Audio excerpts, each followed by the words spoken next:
ಆತ್ಮೀಯ ಸ್ನೇಹಿತರೆ, ಎಲ್ಲರಿಗೂ ಗೋಲ್ ಬೋರ್ಡ್ ನ್ಯೂಸ್ ಚಾನಲ್ಗೆ ಸ್ವಾಗತ. ಗೃಹಲಕ್ಷ್ಮಿ ಯೋಜನೆಯ ಫಲಾನುಭವಿಗಳಿಗೆ ರಾಜ್ಯ ಸರ್ಕಾರದ ವತಿಯಿಂದ ಕೊನೆಗೂ ಕೂಡ ಭರ್ಜರಿ ಗುಡ್ ನ್ಯೂಸ್ ಅಂತೇಳಿ ಹೇಳ್ಬೋದು ಸ್ನೇಹಿತರೆ. ಹೌದು ಸ್ನೇಹಿತರೆ, ಈ ಹಿಂದೆ ಏನು ಗೃಹಲಕ್ಷ್ಮಿ ಯೋಜನೆಯ ಹಣವನ್ನ ಪಡಿಬೇಕಂತ ಹೇಳಿದ್ರೆ ಮರು ಅರ್ಜಿ ಸಲ್ಲಿಸಬೇಕು ಎನ್ನುವಂತಹ ಕೆಲವೊಂದಿಷ್ಟು ಮಾಹಿತಿಗಳು ಬರ್ತಾ ಇದ್ದು ಸ್ನೇಹಿತರೆ. ಅದಕ್ಕೆ ಸಂಬಂಧಪಟ್ಟಂತೆ ನಿನ್ನೆ ಅಷ್ಟೇ ಮಹತ್ವದ ಸಭೆ ನಡೆದಿದೆ ಸ್ನೇಹಿತರೆ. ಗೃಹಲಕ್ಷ್ಮಿ ಯೋಜನೆಯ ಹಣವನ್ನ ಪಡಿಬೇಕಂತ ಹೇಳಿದ್ರೆ ಮತ್ತೆ ಮರು ಅರ್ಜಿಯನ್ನ ಸಲ್ಲಿಸಬೇಕು ಬೇಡ ಎನ್ನುವಂತಹ ನಿರ್ಧಾರ ಇತ್ತು ಸ್ನೇಹಿತರೆ. ಸೊ ಅದಕ್ಕೆ ಸಂಬಂಧಪಟ್ಟಂತೆ ಈಗಾಗಲೇ ರಾಜ್ಯ ಸರ್ಕಾರದ ವತಿಯಿಂದ ಮಹತ್ವದ ನಿರ್ಧಾರವನ್ನ ತೆಗೆದುಕೊಂಡಿದ್ದಾರೆ ಸ್ನೇಹಿತರೆ. ಸೊ ಒಟ್ಟಾರೆಯಾಗಿ ಗೃಹಲಕ್ಷ್ಮಿ ಯೋಜನೆಯ ಫಲಾನುಭವಿಗಳಿಗೆ ಡಬಲ್ ಗುಡ್ ನ್ಯೂಸ್ ಅಂತ ಹೇಳಿ ಹೇಳ್ಬೋದು ಸ್ನೇಹಿತರೆ. ಸೊ ಗೃಹಲಕ್ಷ್ಮಿ ಯೋಜನೆಯ ಈಗಾಗಲೇ ಮಾರ್ಚ್ ತಿಂಗಳವರೆಗೆ ಹಣವನ್ನ ಪಡೆದುಕೊಂಡಿರುವಂತಹ ಫಲಾನುಭವಿಗಳಿಗೆ ಏಪ್ರಿಲ್ ಮತ್ತು ಮೇ ತಿಂಗಳ ಹಣ ಬಿಡುಗಡೆಗೆ ಸಂಬಂಧಪಟ್ಟಂತೆ ಕೂಡ ಆರ್ಥಿಕ ಇಲಾಖೆ ವತಿಗೆ ಅನುಮೋದನೆಗಾಗಿ ಆರ್ಥಿಕ ಇಲಾಖೆಗೆ ಮಹಿಳಾ ಮತ್ತು ಮಕ್ಕಳ ಕಲ್ಯಾಣ ಇಲಾಖೆ ವತಿಯಿಂದ ಪ್ರಪೋಸಲ್ ಅನ್ನ ಕೂಡ ಕಳಿಸಿದ್ರು ಸ್ನೇಹಿತರೆ. ಅದಕ್ಕೆ ಸಂಬಂಧಪಟ್ಟಂತೆ ಕೂಡ 2 ತಿಂಗಳ ಕಂತು ಹಣ ಬಿಡುಗಡೆಗೂ ಕೂಡ ಈಗಾಗಲೇ ಆರ್ಥಿಕ ಇಲಾಖೆ ವತಿಯಿಂದ ಗ್ರೀನ್ ಸಿಗ್ನಲ್ ಕೂಡ ಸಿಕ್ಕಿದ್ದು ಸ್ನೇಹಿತರೆ.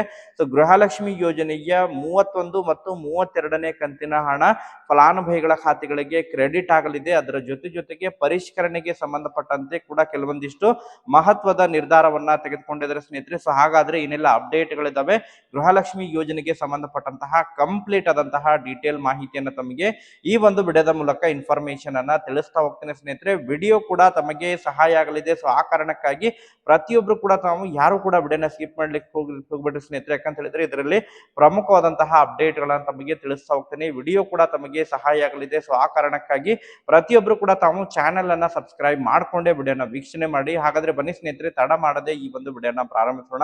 ಹೌದು ಸ್ನೇಹಿತರೆ, ಕಳೆದ ಸುಮಾರು ವಾರದಿಂದನೂ ಕೂಡ ಈ ಗೃಹಲಕ್ಷ್ಮಿ ಯೋಜನೆಯ ಪರಿಷ್ಕರಣೆಗೆ ಸಂಬಂಧಪಟ್ಟಂತೆ ರಾಜ್ಯದಲ್ಲಿ ಚರ್ಚೆಗಳು ನಡೀತಾ ಇದ್ದು, ಅದರಲ್ಲೂ ಕೂಡ ಈಗಾಗಲೇ ಇನ್ಕಮ್ ಟ್ಯಾಕ್ಸ್ ಮತ್ತು IT ರಿಟರ್ನ್ಗೆ ಸಂಬಂಧಪಟ್ಟಂತೆ ಸುಮಾರು 1,94,000 ಅರ್ಜಿಗಳನ್ನ ಈಗಾಗಲೇ ತಡೆ ಹಿಡಿಯಲಾಗಿದೆ. ಅದರ ಜೊತೆಗೆ ಮೃತರ ಕುಟುಂಬದ ಪೈಕಿ ಸುಮಾರು 1,95,000 ಫಲಾನುಭವಿಗಳು ಎರಡೂ ಸೇರಿಸಿ ಸುಮಾರು 3,89,000 ಫಲಾನುಭವಿಗಳಿಗೆ ಈಗಾಗಲೇ ಗೃಹಲಕ್ಷ್ಮಿ ಯೋಜನೆಯ ಹಣವನ್ನ ಸ್ಥಗಿತ ಮಾಡಲಾಗಿದೆ ಸ್ನೇಹಿತರೆ. ಅದರ ಜೊತೆಗೆ ಕಳೆದ ಸುಮಾರು 2-3 ದಿನಗಳಿಂದ ಕೂಡ ಹೊಸ ಚರ್ಚೆಗಳು ಕಾರಣವಾಗಿದ್ದು ಸ್ನೇಹಿತರೆ. ಅಂತ ಹೇಳಿದ್ರೆ ಮತ್ತೆ ಗೃಹಲಕ್ಷ್ಮಿ ಯೋಜನೆಗೆ ಹೊಸದಾಗಿ ಅರ್ಜಿಯನ್ನ ಸಲ್ಲಿಸಬೇಕು ಎನ್ನುವಂತಹ ಚರ್ಚೆಗಳು ಕಾರಣವಾಗಿದ್ವು. ಆದ್ರೆ ಇದಕ್ಕೆ ಸಂಬಂಧಪಟ್ಟಂತೆ ರಾಜ್ಯಾದ್ಯಂತ ಮಹಿಳೆಯರು ಆಕ್ರೋಶವನ್ನ ವ್ಯಕ್ತಪಡಿಸಿದ್ರು ಸ್ನೇಹಿತರೆ. ಯಾಕಂತ ಹೇಳಿದ್ರೆ ಆಲ್ರೆಡಿ ಈಗಾಗಲೇ ಅರ್ಜಿಗಳನ್ನ ಸಲ್ಲಿಸಿದ್ವಿ, ಮತ್ತೆ ಯಾಕೆ ಅರ್ಜಿಗಳನ್ನ ಸಲ್ಲಿಸಬೇಕು ಎನ್ನುವಂತಹ ಬಹಳಷ್ಟು ತಮ್ಮ ಒಂದು ಅಭಿಪ್ರಾಯಗಳನ್ನ ಮತ್ತು ಆಕ್ರೋಶಗಳನ್ನ ಕೂಡ ಹೊರಹಾಕ್ತಾ ಇರುವಂತಹ ಬೆನ್ನಲ್ಲೇ ನಿನ್ನೆ ಅಷ್ಟೇ ರಾಜ್ಯದ ಮುಖ್ಯಮಂತ್ರಿ ಆಗಿರುವಂತಹ DK ಶಿವಕುಮಾರ್ ಅವರ ನೇತೃತ್ವದಲ್ಲಿ ನಡೆದಂತಹ ಸಭೆಯಲ್ಲಿ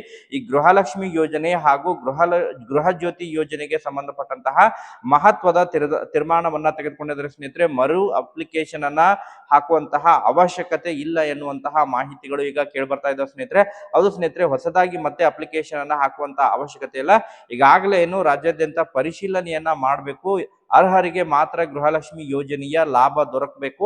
ಆ ಒಂದು ನಿಟ್ಟಿನಲ್ಲಿ ಯಾರೆಲ್ಲ ಮೃತರ ಕುಟುಂಬಗಳಿಗೆ ಹಣ ಹೋಗ್ತಾ ಇದೆ, ಅದರ ಜೊತೆಗೆ ಹೊರ ರಾಜ್ಯದ ಬ್ಯಾಂಕ್ ಖಾತೆಗಳಿಗೆ ಹಣ ಹೋಗ್ತಾ ಇದೆ, ಅದನ್ನ ತಡೆಗಟ್ಟಬೇಕು. ಸೊ ಆ ಒಂದು ನಿಟ್ಟಿನಲ್ಲಿ ಯಾರು ಪರಿಷ್ಕರಣೆಯನ್ನ ಮಾಡಬೇಕು, ಯಾವ ರೀತಿ ಪರಿಷ್ಕರಣೆಯನ್ನ ಮಾಡಬೇಕು ಎನ್ನುವಂತಹ ನಿರ್ಧಾರವನ್ನ ಇನ್ನು 2-3 ದಿನಗಳ ಒಳಗಾಗಿ ಅಂತಿಮವಾದಂತಹ ನಿರ್ಧಾರವನ್ನ ತೆಗೆದುಕೊಳ್ಳಲಿದ್ದಾರೆ ಸ್ನೇಹಿತರೆ. ಸೊ ಒಟ್ಟಾರೆಯಾಗಿ ಮರು ಅಪ್ಲಿಕೇಶನ್ ಅನ್ನ ಹಾಕುವಂತಹ ನಿರ್ಧಾರವನ್ನ ಈಗ ಕೈ ಬಿಡಲಾಗಿದೆ ಎನ್ನುವಂತಹ ಮಾಹಿತಿಗಳು ಕೇಳಿಬರ್ತಾ ಇದಾವೆ ಸ್ನೇಹಿತರೆ. ಸೊ ಎಲ್ಲೋ ಒಂದು ಕಡೆ ಗೃಹಲಕ್ಷ್ಮಿ ಯೋಜನೆಯ ಫಲಾನುಭವಿಗಳಿಗೆ ಡಬಲ್ ಗುಡ್ ನ್ಯೂಸ್ ಅಂತ ಹೇಳಿ ಹೇಳ್ಬೋದು ಸ್ನೇಹಿತರೆ. ಯಾಕಂತ ಹೇಳಿದ್ರೆ ಗೃಹಲಕ್ಷ್ಮಿ ಯೋಜನೆಗೆ ಮತ್ತೆ ಅಪ್ಲಿಕೇಶನ್ ಅನ್ನು ಹಾಕ್ಬೇಕಂತ ಹೇಳಿದ್ರೆ ಮತ್ತೆ ಸರದಿ ಸಾಲಿನಲ್ಲಿ ನಿಲ್ಬೇಕಾಗುತ್ತೆ.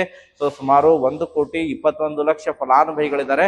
ಸೊ ಎಲ್ಲರೂ ಕೂಡ ಮತ್ತೆ ಅರ್ಜಿಯನ್ನ ಸಲ್ಲಿಸಬೇಕಾಗುತ್ತೆ. ಸೊ ಈ ರೀತಿ ಸಮಸ್ಯೆ ಆಗುತ್ತೆ. ಬಟ್ ಜಸ್ಟ್ ಬಯೋಮೆಟ್ರಿಕ್ ಅನ್ನ ಮಾಡಿಸೋದನ್ನ ಮಾತ್ರ ಕಡ್ಡಾಯ ಮಾಡಬಹುದು ಎನ್ನುವಂತಹ ಮಾಹಿತಿಗಳು ಕೇಳಿ ಬರ್ತಾ ಇದಾವೆ ಸ್ನೇಹಿತರೆ. ಹೌದು ಸ್ನೇಹಿತರೆ, ಹೊಸದಾಗಿ ಅಪ್ಲಿಕೇಶನ್ ಅನ್ನ ಹಾಕುವಂತಹ ಅವಶ್ಯಕತೆ ಇಲ್ಲ. ಜಸ್ಟ್ ಬಯೋಮೆಟ್ರಿಕ್ ಅನ್ನ ಮಾತ್ರ ಕಡ್ಡಾಯಗೊಳಿಸುವಂತಹ ನಿರೀಕ್ಷೆ ಇದೆ. ಅದನ್ನು ಕೂಡ ಇನ್ನೂ ಕೂಡ ಕ್ಲಾರಿಫಿಕೇಶನ್ ದೊರಕಿಲ್ಲ.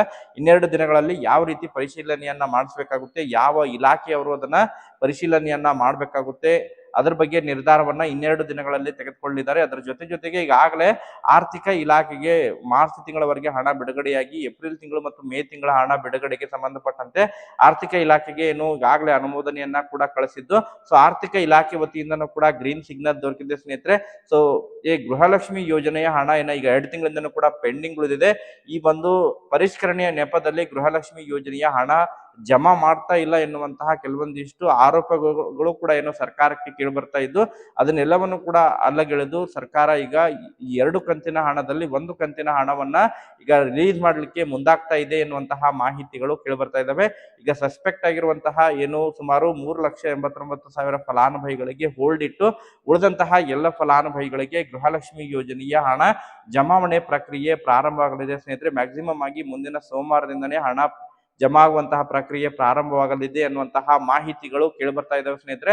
ಸೊ ಒಟ್ಟಾರೆಯಾಗಿ ಗುಡ್ ನ್ಯೂಸ್ ಅಂತ ಹೇಳಿನೇ ಹೇಳ್ಬೋದು ಸ್ನೇಹಿತರೆ. ಗೃಹಲಕ್ಷ್ಮಿ ಯೋಜನೆಯ ಅರ್ಹ ಫಲಾನುಭವಿಗಳಿಗೆ ಯಾವುದೇ ರೀತಿಯಾದಂತಹ ತೊಂದರೆ ಇಲ್ಲದೆ ಹಣವನ್ನ ನಾವು ಜಮಾ ಮಾಡುವಂತಹ ಭರವಸೆಯನ್ನ ರಾಜ್ಯ ಸರ್ಕಾರ ಕೊಟ್ಟಿದೆ ಸ್ನೇಹಿತರೆ. ಅನರ್ಹರನ್ನ ಪತ್ತೆ ಹಚ್ಚುವಂತಹ ಕೆಲಸ ಕೂಡ ನಡೆಯಲಿದೆ ಎನ್ನುವಂತಹ ಮಾಹಿತಿ ಕೂಡ ಈಗಾಗಲೇ ರಾಜ್ಯ ಸರ್ಕಾರದ ವತಿಯಿಂದ ಮಾಹಿತಿಯನ್ನ ತೆಗೆದುಕೊಂಡಿದ್ದಾರೆ ಸ್ನೇಹಿತರೆ. ಸೊ ಒಟ್ಟಾರೆಯಾಗಿ ಫಲಾನುಭವಿಗಳಿಗೆ ಗುಡ್ ನ್ಯೂಸ್ ಅಂತ ಹೇಳನೇ ಹೇಳ್ಬೋದು.